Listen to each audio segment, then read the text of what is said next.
Hello, bachcho. Let's read this question. So this question says, no work is done by a force on an object if option A is the object is stationary, but the point of application of the force moves on the object. Option B is the object moves in such a way that the point of application of force remains fixed. Option C is the force is always perpendicular to its velocity. Option D is the force is always perpendicular to its acceleration. Okay, तो चलिए बच्चों, अब हम इस question को start करते हैं।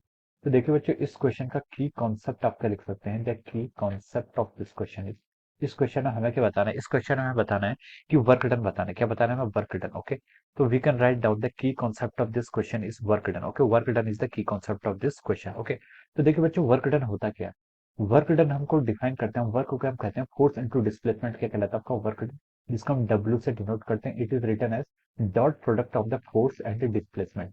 Force और डिस्प्लेसमेंट क्या होता है? आपका डॉट प्रोडक्ट होता है। इसका हम ऐसे लिख सकते हैं। देखिए, डॉट प्रोडक्ट ओपन करते हैं तो ए डॉट बी को हम ओपन करते हैं तो कहते हैं A into B into cos of theta. Theta is the angle between the force and the displacement vector. Okay, so this is the definition of our work done. Okay, अब देखिए, अब हम यहाँ से ऑप्शन वाइज मूव करते हैं। Okay, तो देखिए, अब हम यहाँ पर ऑप्शन वाइज मूव करते हैं। ऑप्शन ए में क्या गिवन है? ऑप्शन ए में गिवन है, देखिए स्टेटमेंट था कि no work is done by force on an object. No work done कब होगा?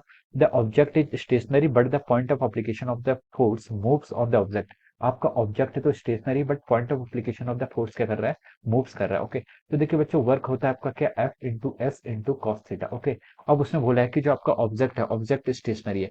अगर यानी कि आपका ऑब्जेक्ट मूव ही नहीं कर रहा है, अगर आपका ऑब्जेक्ट मूव ही नहीं करेगा यानी कि डिस्प्लेसमेंट जीरो। डिस्प्लेसमेंट जीरो, तो हम यहाँ से बोल सकते हैं कि वर्क डन भी कितना होगा? आपका जीरो के इक्वल होगा। ओके, तो हम बोल सकते हैं कि इस केस में आपका नो वर्क डन होगा। ओके, वर्क डन जीरो यानी कि नो वर्क डन। तो ऑप्शन ए तो क्या हो गया आपका? बिल्कुल करेक्ट है। ऑप्शन बी की तरफ मूव करते हैं।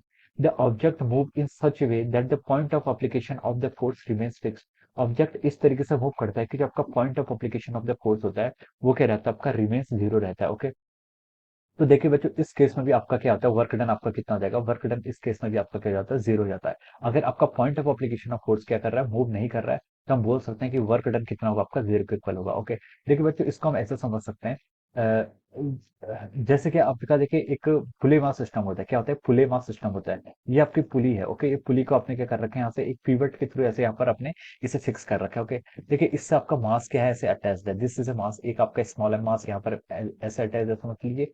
एक मास आपका 2m के यहाँ पर ऐसे अटैच्ड है। ओके, तो देखिए इस पर एक तो mg फोर्स जानवर लगेगा। इस पर कौन कौन से फोर्स लग रहे हैं? एक आपका 2mg फोर्स लगेगा, एक आपका टेंशन लगेगा। ओके, टेंशन यहाँ पर इंटरनल फोर्सेस हैं तो वो आपके कैंसिल हो जाएंगे। ओके, तो देखिए यहाँ पर इतने सारे फोर्सेस इस पर लग रहे हैं। ओके, अब देखिए, देखिए यहाँ पर जो पीवट है आपका, ये तो आपका कांस्टेंट है। पीवट क्या है? पीवट आपका कांस्टेंट है। तो देखिए, जब हम क्या करते थे इसमें, जो पीवट के अक्रॉस अगर हम बोले कि हम क्या करते थे, अगर ये पीवट आपका कांस्टेंट, तो इसके अक्रॉस जो भी वर्क डन होगा, अगर हम ये एज्यूम कर ले कि यहाँ पर इसकी सरफेस भी क्या है? स्मूथ है, तो हम देख सकते हैं कि यहाँ पर जो वर्क डन होता है about this pivot, it is equal to zero. इसको हम क्या लेते हैं? वर्क डन को हम क्या लेते हैं? जीरो लेते हैं। क्यों लेते हैं? This is about pivot. Pivot के अबाउट जो वर्क डन होता है वो जीरो होता है। यहाँ पर सिर्फ आपकी एनर्जी क्या आती है? इन ब्लॉक्स के मूव करने के कारण काइनेटिक एनर्जी आती है। और मान लीजिए ये आपका क्या है? सरफेस, ये आपका देखिए आपका लेवल है जहां से आप पोटेंशियल एनर्जी मेजर करते हैं। और इस हाइट की वजह से H1 और H2 मान लीजिए ये क्या है? इनके करस्पॉन्डिंग हाइट है। इनकी वजह से क्या आती है? आपकी पोटेंशियल एनर्जी आती है। लेकिन work done by the pivot के आपका जीरो रहता है। ओके, क्योंकि पिवट के आपका मूव कर रहा है, तो इसलिए हम बोल सकते हैं कि ऑप्शन बी में भी वर्क डन क्या आएगा? आपका जीरो आएगा। ओके, तो हम बोल सकते हैं कि यहाँ से भी आपका नो वर्क डन होगा। ओके, ऑप्शन सी की तरफ मूव करते हैं। ऑप्शन सी में बोला है कि इसमें the force is always perpendicular to its velocity. Force क्या होगा अगर आपका ऑलवेज परपेंडिकुलर होगा? ओके, देखिए, पावर पावर एक क्वांटिटी होती है। पावर को कैसे डिफाइन करते हैं? पावर को हम लिखते हैं ऐसे, फोर्स इनटू वेलोसिटी। ये आपकी पावर होता है। ओके, देखिए अगर बोला उसने force is always perpendicular to velocity, अगर फोर्स और वेलोसिटी एक दूसरे के परपेंडिकुलर होंगे तो हम बोल सकते हैं कि पावर तो आपकी जीरो आएगी। और पावर को कैसे डिफाइन करते हैं? Work done divide by time. Okay, तो हम यहाँ से बोल सकते हैं, देखिए टाइम आपका जीरो नहीं हो सकता। ओके, टाइम आपका जीरो तब नहीं हो सकता जब आप यहाँ पर केसेस की बात कर रहे हैं। ओके, अगर आप कांस्टेंट की बात कर रहे हैं, अगर आप किसी टाइम जीरो पॉसिबल नहीं है। ओके, हम बोल सकते हैं कि आपका वर्क ही यहाँ पर क्या होगा? आपका जीरो के इक्वल होगा। ओके, वर्क क्या होगा यहाँ पर? आपका जीरो के इक्वल होगा। टाइम आपको वैसे भी जीरो नहीं हो सकता, क्योंकि टाइम जीरो हो जाएगा तो इन्फिनिटी आ जाएगा। ओके, तो देखिए यहाँ से हम इसको ऐसे लिख सकते हैं। ओके, तो वर्क डन किस हो जाएगा? इस केस में आपका जीरो हो जाएगा। ओके, तो ये आपसे पूछा गया था, work done zero, the force is always perpendicular to its velocity. Okay, तो इस केस में भी क्या हो रहा है? आपका वर्क डन क्या आ रहा है? जीरो आ रहा है। ओके, अब देखिए ऑप्शन डी की तरफ मूव करते हैं। The force is always perpendicular to its acceleration. Okay, तो ये स्टेटमेंट से ये स्टेटमेंट क्या लिखा? Force is always perpendicular to acceleration. Okay, देखिए एक्सीलरेशन को हम कैसे डिफाइन करते हैं? एक्सीलरेशन को हम फोर्स डिवाइड बाई मास से ऐसे डिफाइन करते हैं। ओके, जो डायरेक्शन आपकी एक्सेलरेशन की होगी वही डायरेक्शन आपकी फोर्स की होगी। देखिए देखिए ये दो वेक्टर मतलब हम इसको इक्वलिटी होल्ड करें। वेक्टर्स इक्वल कब कहते हैं, वेक्टर्स हम इक्वल तब कहते हैं जब दोनों साइड का आपका मैग्नीट्यूड यानी कि ए का मैग्नीट्यूड और एफ बाई एम का मैग्नीट्यूड भी इक्वल होना चाहिए और डायरेक्शन भी इक्वल होने चाहिए, तभी हम बोलते हैं कि two vector are said to be equal, तब ये वेक्टर्स क्या होंगे, इक्वल होंगे। ओके, तो देखिए यहाँ पर एक्सेलरेशन और फोर्स क्या है, इक्वल है, यानी इन दोनों की डायरेक्शन क्या होनी चाहिए, सेम होनी चाहिए। इसमें लिखा है कि the force is always perpendicular to its acceleration.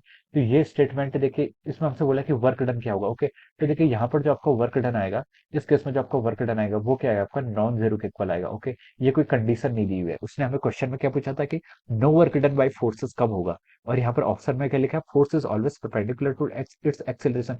ये स्टेटमेंट इनकरेक्ट है, ये स्टेटमेंट क्या इनकरेक्ट है, लेकिन वर्क डन को हम इससे डिफाइन नहीं कर सकते। ओके, तो हम लिख सकते हैं कि इस केसेस में आपका वर्क डन हो सकता है, वर्क डन के इस केसेस में पॉसिबल है। ओके, तो ये क्या हो जाएगा, आपका रॉन्ग हो जाएगा। ओके, तो देखिए यहाँ पर इसके करस्पॉन्डिंग जो आपके करेक्ट स्टेटमेंट आ रहे हैं, ऑप्शन बी आपका ट्रू है, option C B, option A, option B, option C के यहाँ पर आपके करेक्ट है। इन केसेस में आपका नो वर्क डन होगा। ओके, तो हम लिख सकते हैं कि यहाँ पर आपका जो ए है, बी है एंड सी है, these are the answer of this question. ये क्या हो जाएंगे, A B C are answer of this question. इस क्वेश्चन के क्या हो जाएंगे, आपके आंसर्स हो जाएंगे। Okay, so I hope you all understood this concept. All the best and thank you so much.